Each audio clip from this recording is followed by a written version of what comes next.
Bianca, kinilig sa regalo ni Mika. Hey guys! So I just got home and tingnan niyo to! Kinilig ng husto si Bianca de Vera sa sulat na padala ni Mika.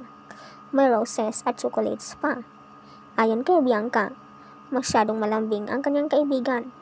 May pangako pa ni Mika sa sulat na kanilang tuparin ang pangako nila sa isa't isa na may nabanggit pang hindi maging kagaya nila. Sino kaya ang ibig nilang sabihin? May mga friendship kayang naglaho? Kanya bang itinukoy sina Shuvi at AZ?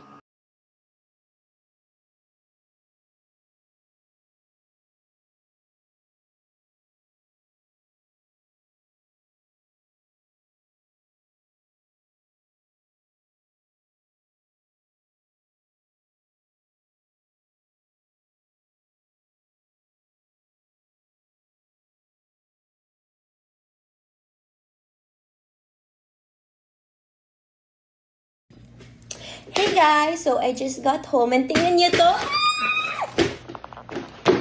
Pinadala ko nikmit ng roses.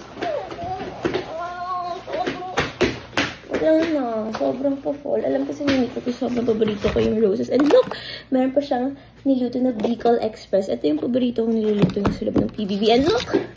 Meron pa handwritten letters. Nakakain.